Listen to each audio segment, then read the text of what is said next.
Live from New Delhi, you're watching DD India, India's voice to the world. This is News Hour. I'm Mark Lynn. Namaskar. Coming up in the next hour, India's Prime Minister Narendra Modi tells the people of Jammu and Kashmir to gear up for assembly elections. Inaugurates development projects worth around $400 million. India's External Affairs Minister Jaishankar visits Sri Lanka. The Sri Lankan President Wickramasinghe and Jaishankar commissioned the Maritime Rescue Coordination Centre to boost maritime security in the region, funded by India. The Russian President Putin visits Vietnam, says that Russia wants to build reliable security architecture in Indo-Pacific. Also says Russian companies are ready to invest in liquefied natural gas projects in Vietnam. And the world to celebrate the 10th International Day of Yoga on Friday with Yoga for Self and Society as its theme.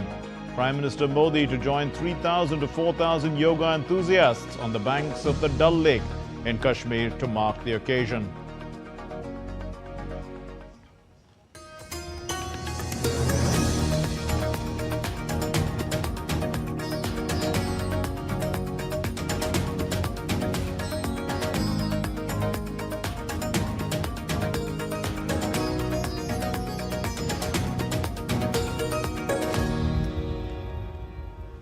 India's Prime Minister Narendra Modi has told the people of Jammu and Kashmir to prepare for the assembly elections.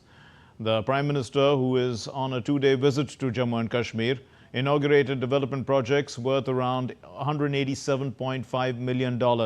And he also launched an agriculture and allied sectors project worth around $225 million.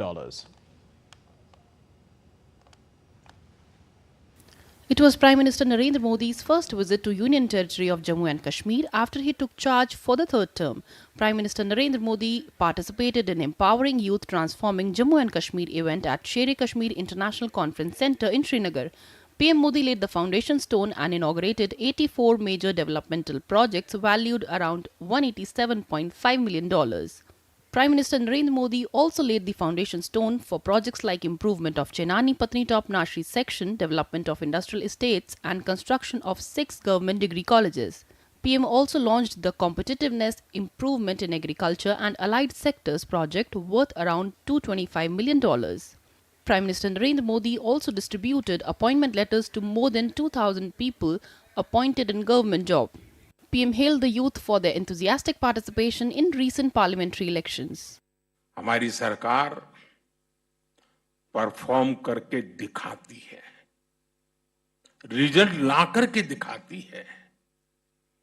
इसी performance के आधार पर 60 साल के बाद, 6 दशक के बाद तीसरी बार किसी सरकार को हमारे देश ने चुना है और इस चुनाव के नतीजों ने, ये तीसरी बार सरकार बनने की घटना ने पूरी दुनिया को बहुत बड़ा संदेश दिया है. Prime Minister also listed government's initiatives for welfare of poor section of society. He also said that Jammu and Kashmir is emerging as major hub of startups. Prime Minister also spoke about government's actions against terrorism in Union Territory. He also said that assembly polls in Jammu and Kashmir will be held soon. Jammu Kashmir के लोग local level पर अपने नुमाइंदे चुने, उनके जरिए आप समस्याओं के समाधान के रास्ते खोजें, इससे बेहतर और क्या होगा. इसलिए अब असेंबली इलेक्शन की तैयारी भी शुरू हो चुकी है. वो समय दूर नहीं जब आप अपने वोट से जम्मू कश्मीर की नई गवर्नमेंट चुनेंगे. Earlier, Prime Minister inspected stalls and interacted with the young achievers of Jammu and Kashmir. He also said that political stability in the country has led to a positive change for country's image at a global level. On 21st June, Prime Minister will participate in 10th International Day of Yoga event at Sher-e-Kashmir International Conference Centre in Srinagar, with inputs from Jessica Taneja from Jammu and Kashmir Bureau Report DD India. Well, the tourism industry in Srinagar is witnessing a substantial increase in visitor numbers. Factors such as improved security, peaceful conditions and the region's natural beauty have contributed to its popularity among tourists seeking respite from summer heat. Our next report tells us more. The tourism sector in Srinagar is experiencing a robust boom, with crowds flocking to Dal Lake for leisurely boat rides to beat the summer heat. This surge is not just a passing trend, but a significant boost to the local economy, empowering communities in the process. Recent reports indicate a record-breaking influx of tourists in Kashmir, exceeding 1.25 million visitors so far this year. Local officials confirm over 12.5 lakh tourists have already explored the region, foreshadowing an unprecedented tourism season in 2024. This surge can be attributed to improved law and order and prevailing peace, making Kashmir a top destination. We thought like it was not safe, but after coming here, I think we feel pretty safe. Yeah, we can see the security every day on each and every point. So yeah, it's very safe for the tourists. People are coming here and the government especially is helping us a lot. The development here is at its peak, I think. The scorching temperatures elsewhere in the country have further propelled tourists towards Kashmir, that stands out for its unparalleled charm compared to other hill stations. As summer progresses, Srinagar continues to attract visitors seeking respite amidst its serene lakes and picturesque landscapes. Jessica Taneja in Srinagar, Jammu and Kashmir. Well, the Indian government has completed a 275-kilometer stretch railway line from Udhampur to Baramulla, linking Kashmir to the national rail network through the Udhampur-Srinagar-Baramulla Rail Link project. And this project aims to provide a reliable transportation option for the residents of Jammu and Kashmir. It includes 38 tunnels and 927 bridges, including the iconic Chenab Bridge, and it's expected to be the world's highest arch railway bridge. India's External Affairs Minister Jaishankar engaged with the top leadership of Sri Lanka on a day's visit to India's southern neighbor. Now, the Sri Lankan President Wickremesinghe and Dr. Jaishankar commissioned a $6 million Indian-funded Maritime Rescue Coordination Center. It's there to boost maritime security in the region. The EAM, Jaishankar, also interacted with other leaders and discussed India-Sri Lanka relations with them. Muin Ahmed Farooqi reports. External Affairs Minister Dr. Subramaniam Jaishankar visited Sri Lanka today on an official visit, his first ever bilateral visit since he assumed the charge in the third Modi cabinet. Dr. Jaishankar and Sri Lanka President Ranil Wickremesinghe jointly reviewed the progress of ongoing development projects between the two nations. You find in every governor's house. He also participated alongside President Wickremesinghe in commissioning of Maritime Rescue Coordination Center or MRCC and participated in the virtual handing over of 154 houses. The MRCC, a project funded by a $6 million grant from India, helps in providing assistance to vessels in distress in Sri Lankan territorial and international waters. It aims to enhance maritime safety in the region, featuring a central facility at Navy headquarters in Colombo, a sub-center in Hambantota, and unmanned installations across key coastal locations including Galle, Arugambe, and Trincomalee. The houses that were handed over were a part of Model Village Housing Project and the Phase 3 of the Indian Housing Project, under which 4,000 houses are being constructed in plantation areas of Sri Lanka. These 4,000 houses are a part of 60,000 houses that are promised under 4 phases of the project. During the handing over event, Dr. Jaishankar conveyed greetings from Prime Minister Narendra Modi and discussed with the President avenues for strengthening India-Sri Lanka cooperation in various sectors such as power, energy, connectivity, port infrastructure, aviation, digital technology, health, food security, education, and tourism. He highlighted India's commitment to fostering close and friendly ties with Sri Lanka reflecting the importance of the island nation in India's Neighbourhood First and Sagar policies. Dr. Jaishankar also called on Prime Minister Dinesh Gunawardena and reiterated India's strong support through development and connectivity initiatives. He also had delegation-level meetings with his counterpart MUM Ali Sabri, where he discussed further prospects in capacity building and shared engagement. The two ministers exchanged perspectives of greater multilateral cooperation, especially in BIMSTEC, IORA and the United Nations. Ahmed Moin Farooqi for DD India from Colombo. And still to come here on DD India News Hour. Reform UK leader Nigel Farage seems to be gaining at the cost of the Conservatives in pockets of the UK ahead of the July 4 polls. And the US and the West continue to make efforts to prevent Israel-Gaza war from spreading in the region. And the EU countries, they've agreed on a 14th package of sanctions against Russia.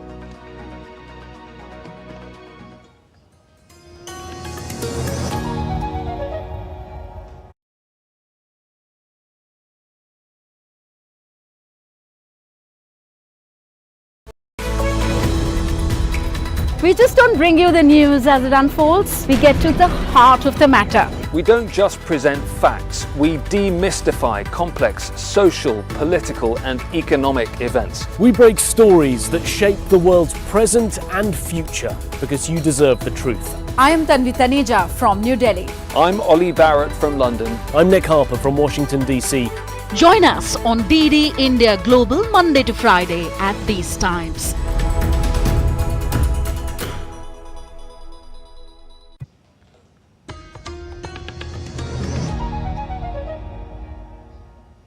You're watching DD India News Hour. I'm Mark Lin.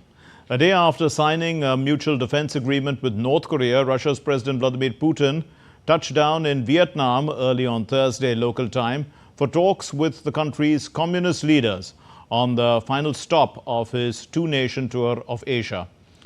Putin was welcomed in Hanoi with a 21-gun salute during the military ceremony on Thursday. Vietnam's President To Lam said that Vietnam wants to boost ties with Russia. Our two nations agreed to research and expand cooperation in the fields of alternative sources of energy and clean energy, contributing to green transformation and sustainable development.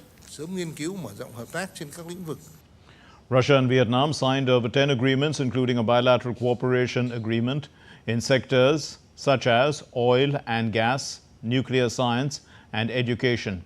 In a briefing with his host, Putin said that Russia was keen to partner with the Southeast Asian country, in fact, in energy and security.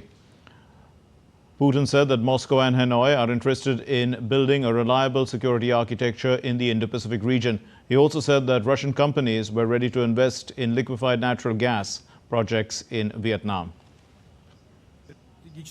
Our countries firmly uphold the principles of supremacy of international law, sovereignty, non-interference in the internal affairs of other states. They coordinate efforts on key multilateral platforms, including the UN, as well as within the framework of Russian-ASEAN dialogue and at East Asian Summit. And DD India's Dasha Chernyshova sent us this report from Moscow. Ramping up ties and fostering tighter cooperation, Russian President Vladimir Putin has wrapped up his tour to Asia. He visited the DPRK for the first time in more than 2 decades to sign a strategic partnership arrangement with North Korean leader Kim Jong-un.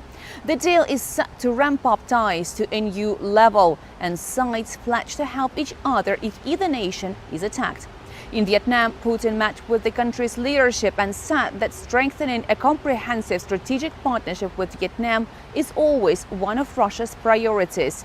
In a joint statement adopted after the talks, the sides know their ties are not subject to geopolitical conditions and aimed at strengthening peace, stability and security. Moscow and Hanoi also know that they share close positions on many international and regional issues. Besides developing cooperation in oil and gas industry, manufacturing and digital technologies, the sides also vow closer interaction in the field of defense and security, which is not directed against third countries. Analysts say both visits prove that Western isolation has failed as the Russian president pushes for a new world order. Dasha Cherneshova reporting in Moscow for DD India.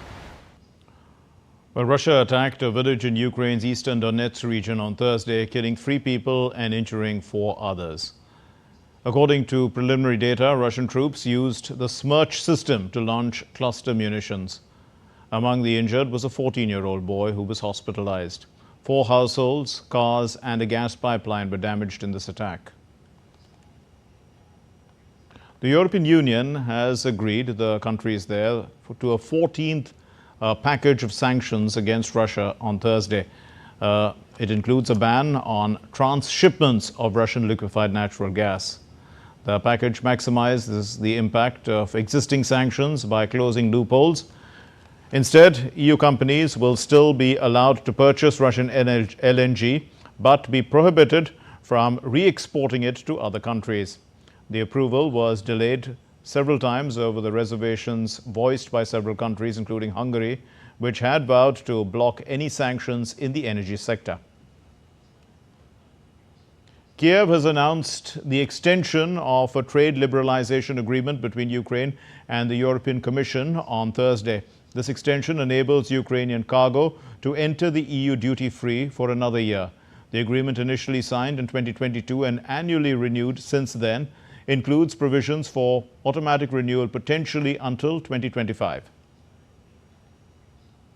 Ahead of the 4th of July election in the United Kingdom, Reform UK party leader Nigel Farage's political ideology has gained some traction in Clacton-on-Sea, an English seaside town, where voters view the right-wing party leader as a candid speaker who is committed to address their issues. Next month's election will mark Farage's 8th attempt to secure a seat in the UK legislature. Farage has announced that his ambition is to replace the ruling Conservatives as the primary right-wing party. And DD India's Stuart Smith has sent us this report from England.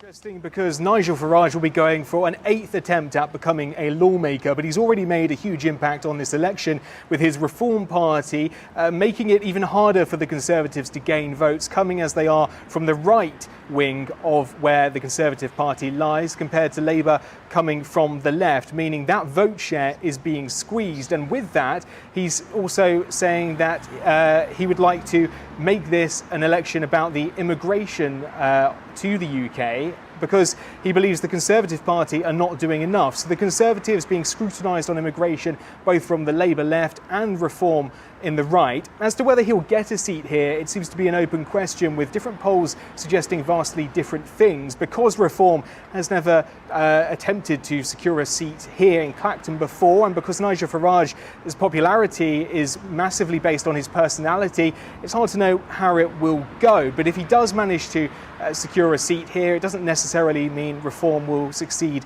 to the same degree across the whole of the country. The way the voting system here works means that even if Reform secures a huge amount of support, it may not translate into seats. But if Nigel Farage makes it into Parliament, a man with very strong opinions and great name recognition here in the UK after decades in politics, that will really shake up the Houses of Parliament. Nigel Farage has been speaking today. He says Rishi Sunak, the Conservative Prime Minister, hasn't got the guts to leave the European Court of Human Rights and stop the boats, and says that the leader of the Labour Party, Keir Starmer, who most likely will be Prime Minister, loves all these international courts. So he's saying to voters that his Reform Party is the solution for those that can be for those that want a trusted person in charge of immigration in this country.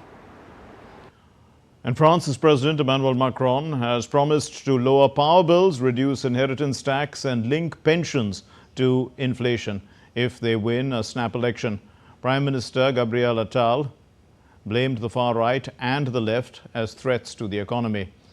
For his part, a far-right leader, Jordan Bardella, highlighted the need for budget sanity.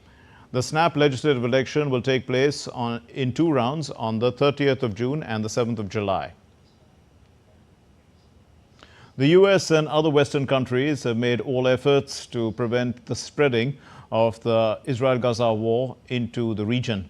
Now, in fact, it appears that their efforts couldn't fetch the expected results because cross-border hostilities have intensified between Israel and Lebanon's Hezbollah and Yemen's Houthis. Let's look at this report. Amid rising cross-border hostilities, Israel's army conducted airstrikes against Hezbollah targets in several locations in southern Lebanon on Wednesday. Israel's defense forces said that it was a retaliatory attack after Hezbollah fired around 15 projectiles into northern Israel. Lebanon's Hezbollah, which has been trading fire with Israel for more than 8 months, warned on Wednesday that nowhere in Israel would be safe if a full-fledged war broke out between the two foes. If the war was imposed on Lebanon, the resistance will fight with no regulations, no rules, no ceilings. There will be no place safe from our missiles and our drones. Nasrallah also threatened Cyprus for the first time, saying it had been allowing Israel to use its airports and bases for military exercises. Cyprus is not known to offer any land or base facilities to the Israeli military, but has in the past allowed Israel to use its vast airspace. However, Cypriot President Nikos Christodoulides made it clear that Cyprus is not taking any sides in the conflict. The Republic of Cyprus is not involved in any way in the hostilities. The Republic of Cyprus is not a part of problem. The Republic of Cyprus is a part of solution. More than 8 months into the war in Gaza, Israel's advance is now focused on 2 areas. Rafah, on Gaza's southern edge, and the area surrounding Deir al-Balah in the center. The operations have forced a large number of people to flee since the beginning of the conflict. Meanwhile, Yemen's Houthis released a video on Thursday showing a June 12th attack on the Greek-owned MV Tutor coal carrier in the Red Sea as salvagers confirmed the sinking of the vessel. This marks the second sinking of a commercial vessel targeted by the Houthis since November in what they say are attacks in solidarity with Palestinians in Gaza. Bureau Report, DD India. Well, police fired tear gas, water cannons, as well as they deployed several police units in Kenya's national capital, Nairobi, on Thursday, as hundreds of people were protesting against plans to raise taxes aimed at reducing the budget deficit. DD India's Michael Baleke reports from Kampala. Several people have been injured and many more have been arrested on the second day of protests in Kenya. Hundreds of citizens from diverse backgrounds have taken to the streets to oppose new tax measures by the government. They believe the planned tax hikes will worsen the already high cost of living and place unnecessary burdens on ordinary Kenyans. The government agreed this week to reduce some taxes it had proposed in the finance bill following growing pressure from the public.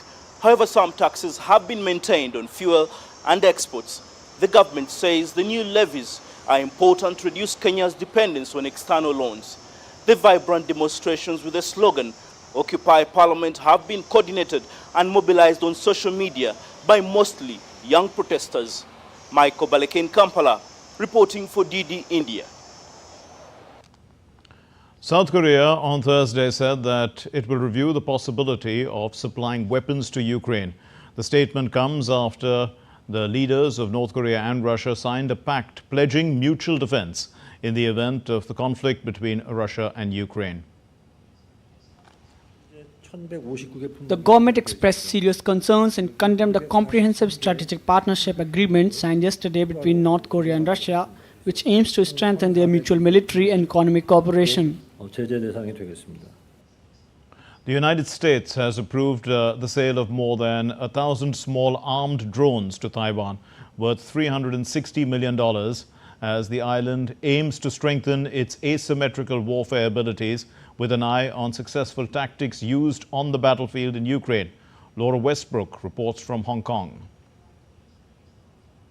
Taiwan is set to receive 720 Switchblade missiles. These are lightweight, precision-guided missiles that are worth around $60 million as part of this arms package that the US is providing to Taiwan. It will also be providing ammunitions and related components. The US is legally required to provide Taiwan with the means to defend itself, and Taiwan's presidential office has released a statement thanking the US for its security commitments. Taiwan has said it will continue to strengthen its self-defense capabilities. Now, China claims Taiwan as its own, and China has been ramping up military activities around Taiwan. It has repeatedly rehearsed encircling Taiwan with fighter jets and Navy ships. These are what's known as gray zone tactics. These are tactics that fall between war and peace. And security analysts I've spoken to have said that this represents a new way for China to put pressure on Taiwan. Now, Beijing has repeatedly rebuked the US for providing arms to Taiwan. Earlier this month, we heard from China's defense minister, which criticized what it called interfering external forces for providing arms sales to Taiwan. In Hong Kong, Laura Westbrook reporting for DD India. And let's take a look now at other stories making news around the world. 2 people were killed and 9 injured on Thursday when a train performing a test run in Chile's state railway company collided with a cargo train. And the incident happened in San Bernardo, which is on the outskirts of the capital. The police were investigating possible negligence. Norwegian defense manufacturer Kongsberg Gruppen opened a new missile factory on Thursday. The new factory will help to meet surging demand for weapons from Western countries. The head of the Defense and Aerospace said that the plant will produce several hundreds of missiles every year. Italy is seeing high temperatures as the first intense heat wave hit the region. Authorities have put health safety measures in place for workers at metro construction sites in Rome. According to the weather forecast, the heat wave Minos is going to bring temperatures of up to 43 degrees Celsius in central and south Italy. Almost as hot as Delhi. And still to come here on DD India News Hour, we'll be discussing the development push in Jammu and Kashmir. And the RBI indicates that the Indian economy continues to show strong macro performances. Also, yoga is derived from the Sanskrit word yog, which means to join or to unite. And we continue to show more and more unity in the run-up to International Day of Yoga.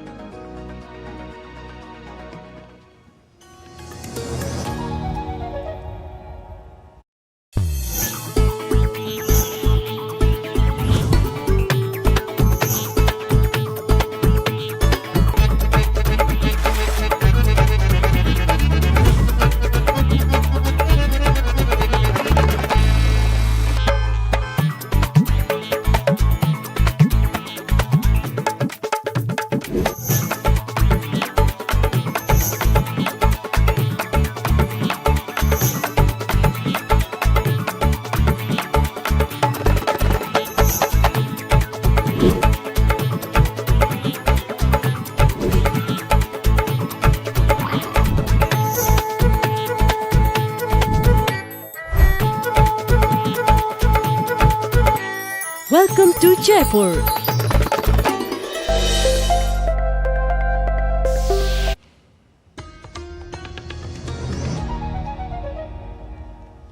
You're watching DD India News Hour. I'm Mark Lynn. Here's a recap of our main stories. India's Prime Minister Narendra Modi tells the people of Jammu and Kashmir to gear up for assembly elections, inaugurates development projects worth around $400 million. India's External Affairs Minister Jaishankar visits Sri Lanka. The Sri Lankan President Wickremesinghe and Jaishankar commission Maritime Rescue Coordination Centre to boost maritime security in the region funded by India. And world to celebrate the 10th International Day of Yoga on Friday with Yoga for Self and Society as its theme. Prime Minister Modi to join 3,000 to 4,000 yoga enthusiasts on the banks of the Dal Lake in Kashmir to mark the occasion.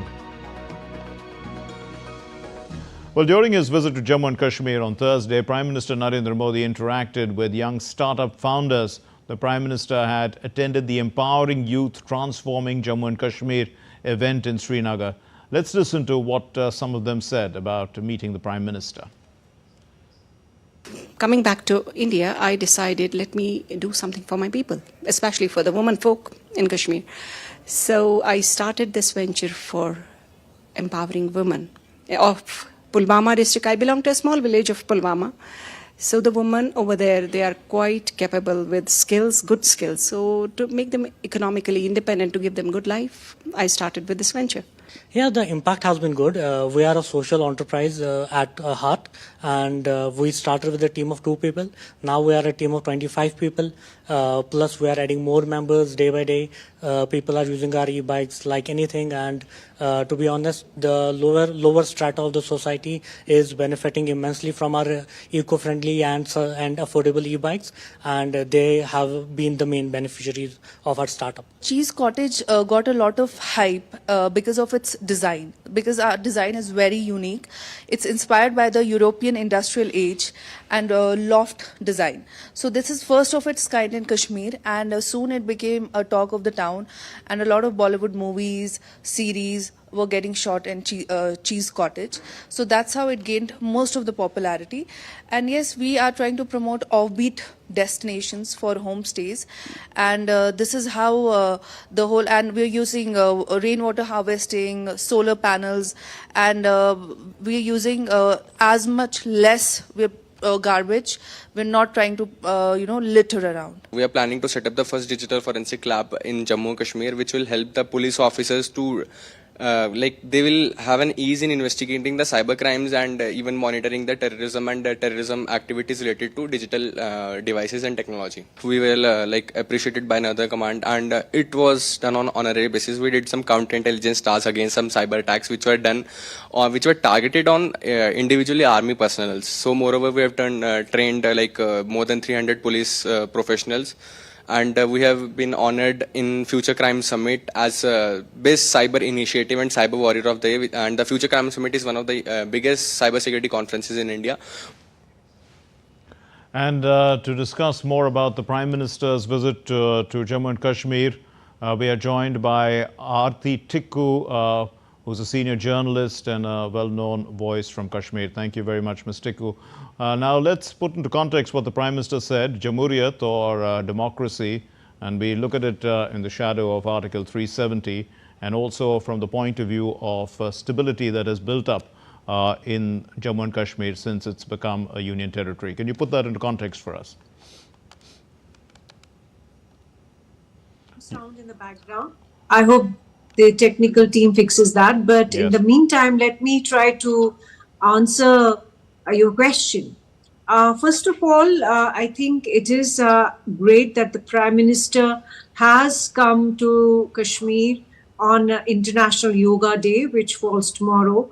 And I think it's great simply because he's coming after the parliamentary elections are over. He's coming because soon after the fact that Jammu and Kashmir had a record voter turnout in the parliamentary elections.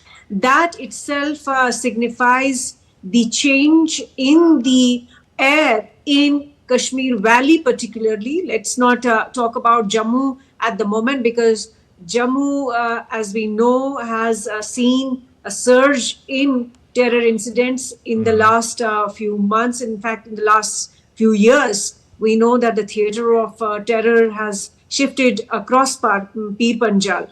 But as far as Kashmir is concerned, the fact that after 33 years, Kashmir voted in record numbers, the fact that after having seen insurgency, terror and disruptions for 33 years, the people of Kashmir came out in huge numbers to show their support to Prime Minister Modi's 2019 decision, which was to abrogate Article 370 and 35A and reorganization of Jammu and Kashmir state into 2 union territories. Right. I think that was a big plus, and that was also in a way endorsement of the central government's decisions that have been taken in the last 5 years with respect to Jammu and Kashmir, not only political decisions but also developmental decisions.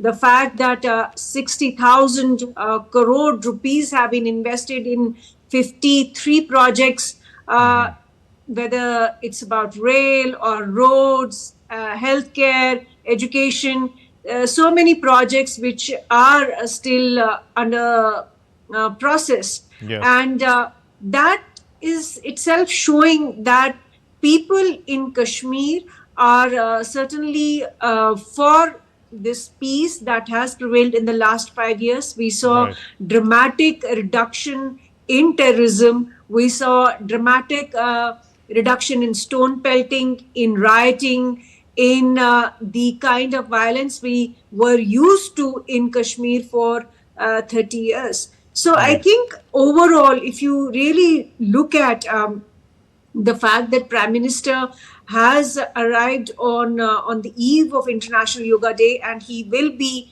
doing yoga with the Kashmiri youth tomorrow morning here in Srinagar, where I'm actually talking from. I'm also in Srinagar. And I think it's a big message, not just for the country, not only for Jammu and Kashmir, but across the world. It's a message that Kashmir has turned a page, and it is now ready for being as healthy and as I would say prosperous as any other part of the country. Yes, and right.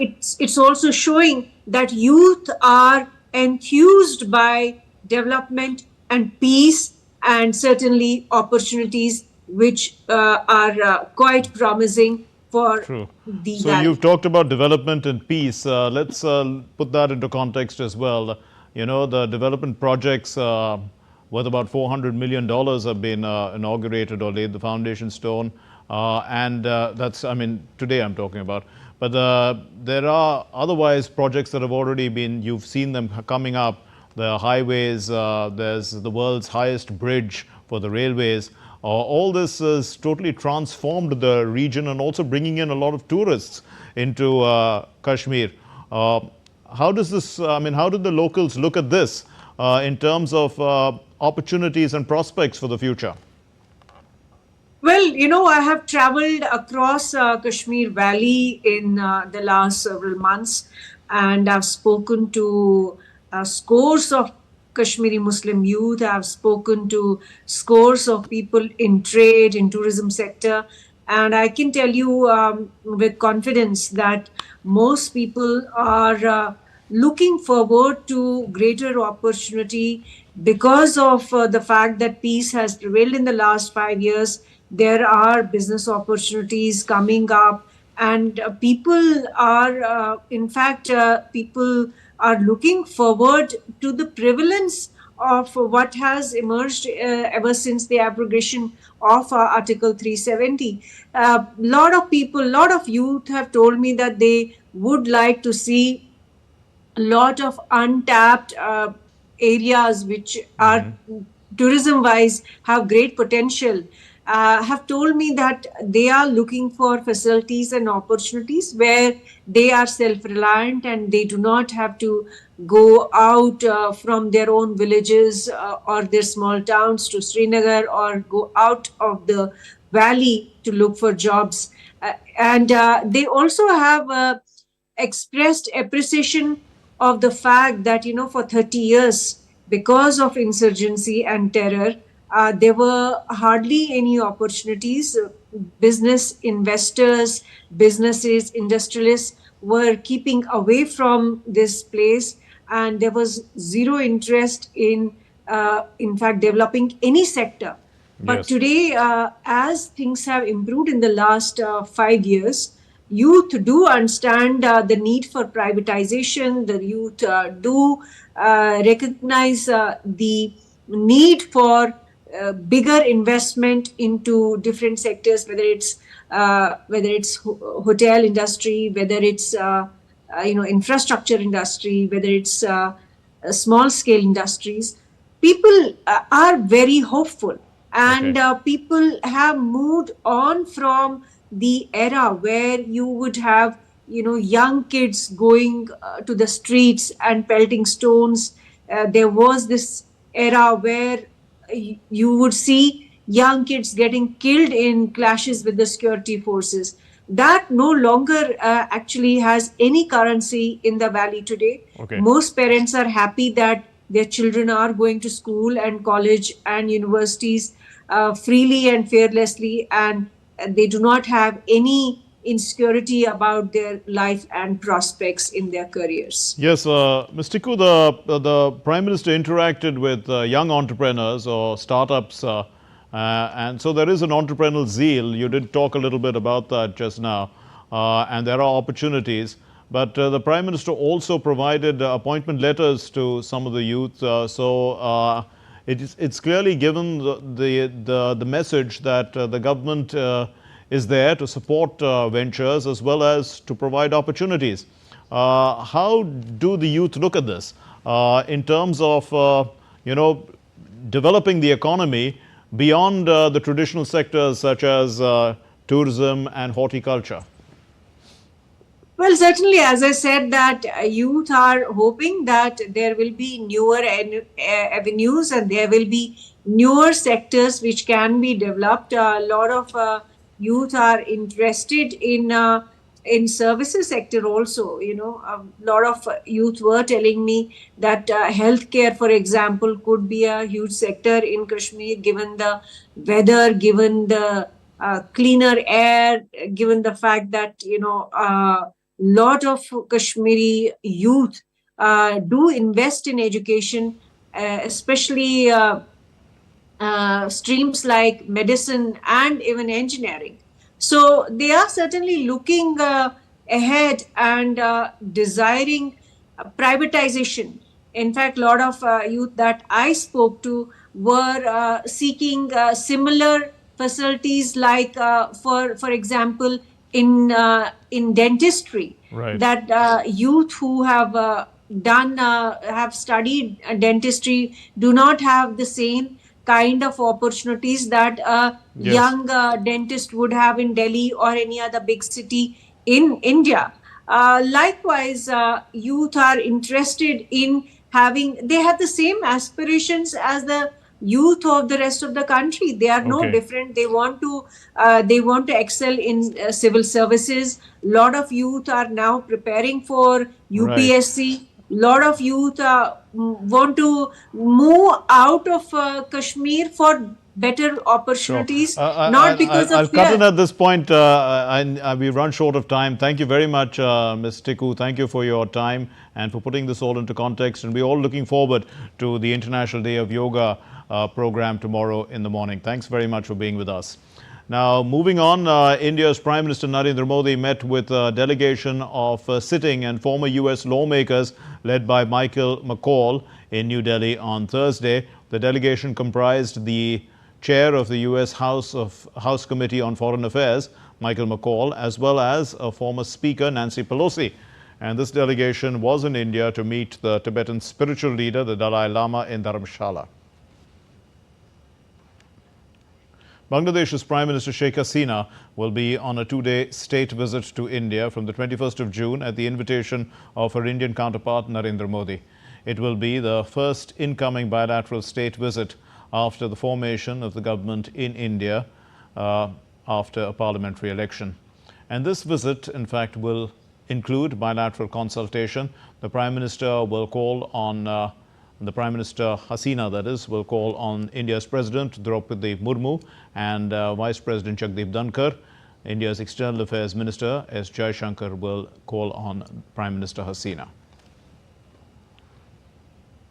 Still to come here on DD India News Hour. We'll get you an update from the International Film Festival in Mumbai, or the Mumbai International Film Festival as it's called.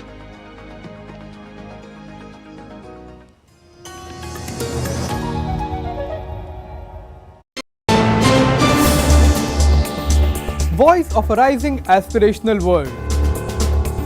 Stories of challenges, struggles and accomplishment. A world battling conflict, hunger and poverty. Embracing growth, development, science and technology. A voice of progress, a voice of unity. Watch Voice of the Global South with me, Akshay Dongre, only on DD India.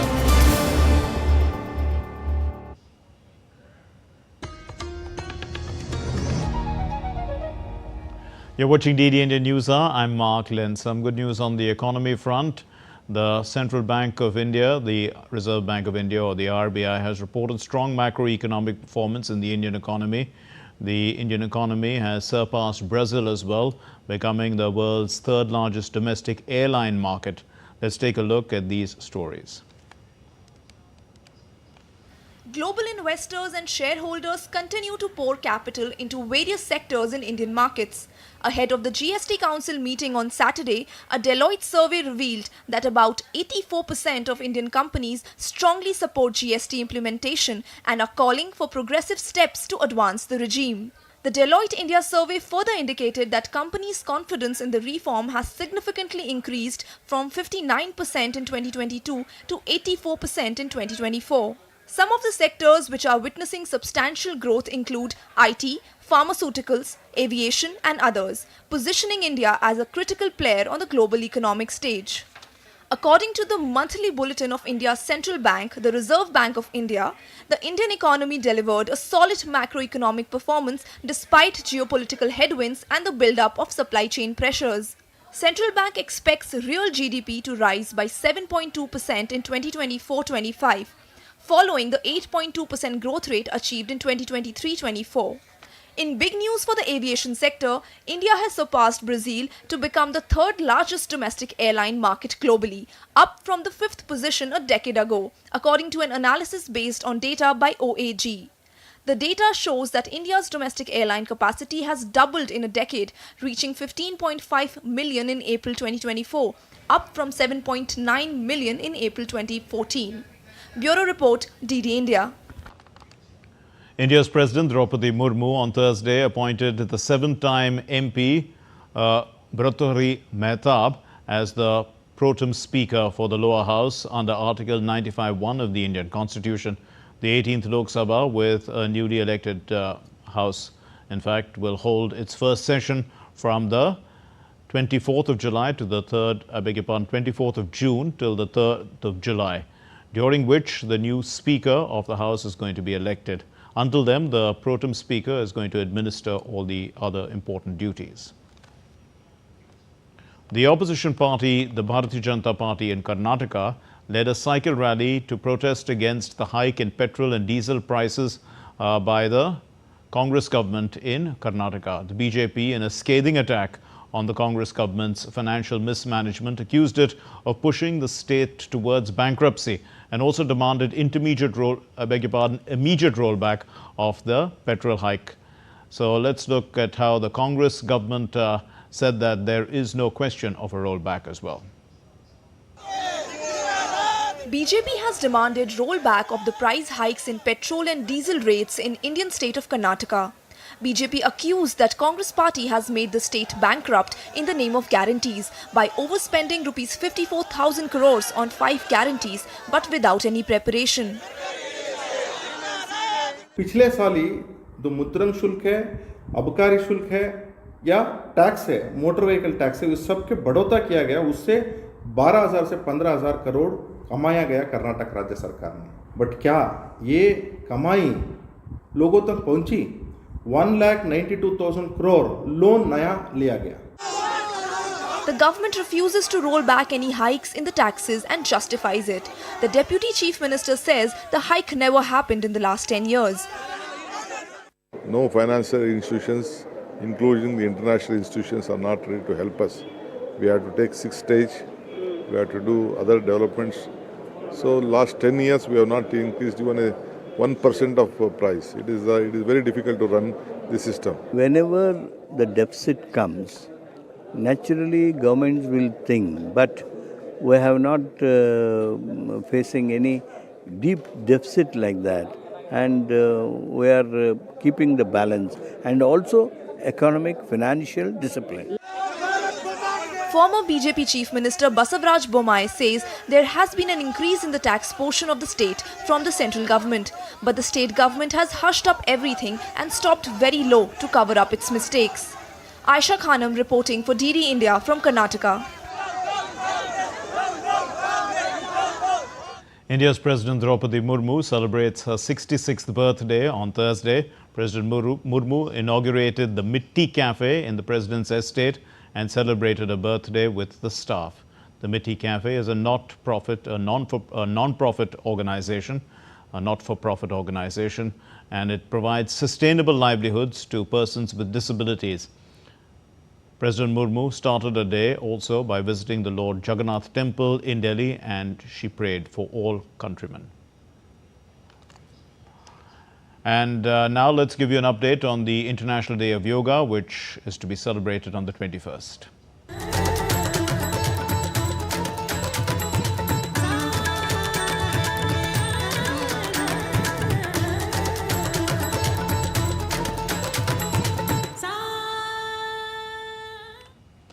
Well, once a practice which was shrouded in ancient wisdom, yoga has transformed into a global phenomenon. But its significance extends far beyond individual fitness. It's become a powerful tool for India's soft power diplomacy, fostering cultural exchange and enhancing the country's image globally.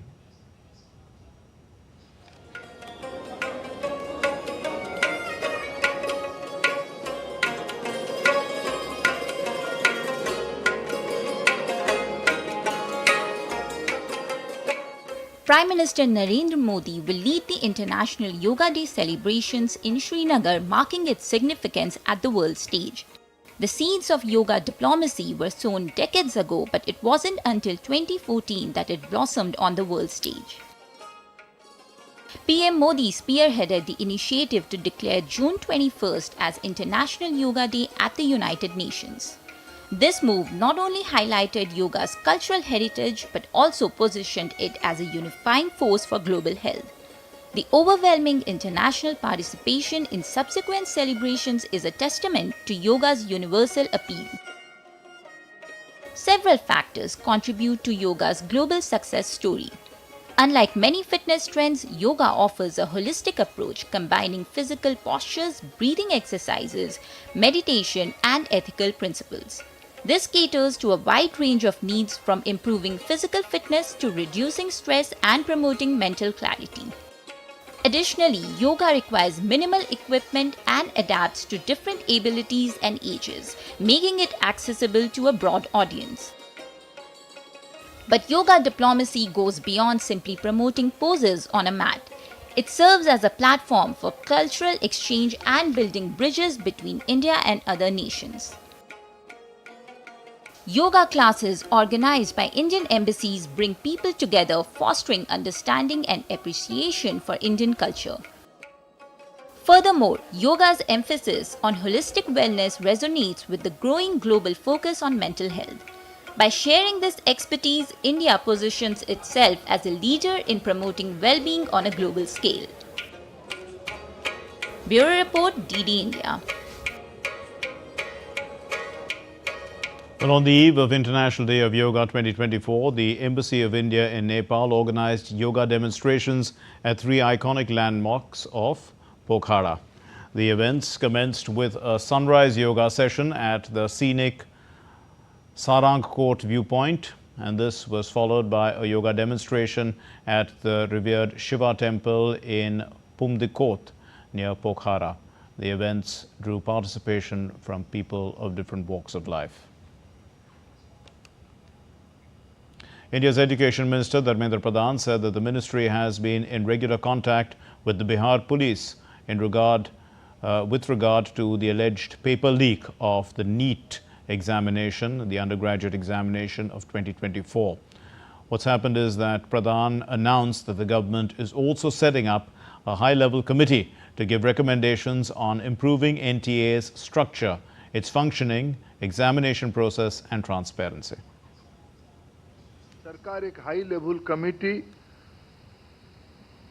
गठन करने जा रही है जो इस बार प्रकरण में NTA के संबंध में, मैंने पहले भी कहा है, एनटीए के संबंध में कई विषय सामने लाया है। एनटीए की स्ट्रक्चर, एनटीए की फंक्शनिंग, एग्जामिनेशन प्रोसेस, ट्रांसपेरेंसी और डाटा सिक्योरिटी प्रोटोकॉल को और इम्प्रूव करने के लिए उस उच्च स्तरीय कमेटी से रिकमेंडेशन अपेक्षित रहेगी। हम जीरो एरर की परीक्षा के लिए प्रतिबद्ध है। Let's get you some more news making news in the country. Court in Delhi on Thursday has granted bail to the Aam Aadmi Party national convener and Delhi Chief Minister Arvind Kejriwal in the money laundering case. The court also imposed certain conditions before granting Kejriwal this relief. India's Ministry of Defence has issued a request for proposal to Hindustan Aeronautics Limited. This is for the acquisition of 156 light combat helicopters named Prachand. And now let's get you updates from the 18th edition of the Mumbai International Film Festival.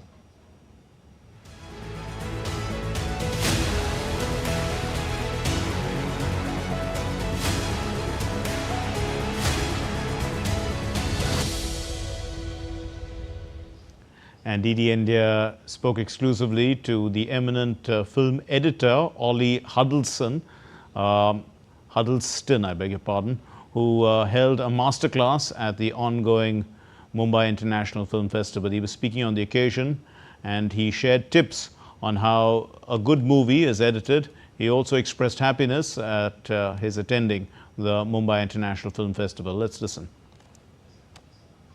Renowned editor Ollie Huddleston is with us. He was here at Mumbai International Film Festival to deliver his masterclass on shaping the character. So that's my question. How do you shape a character? Because we saw and we heard that you have some of the movies, the footage of around 200 hours. How do you exactly, find your way through it and come up with a good editing? Well, I said in my masterclass that a lot of it is about relaxing, watching the rushes, making notes of the unedited material, how you feel about it, and feeling your way through the film, letting the film speak to you.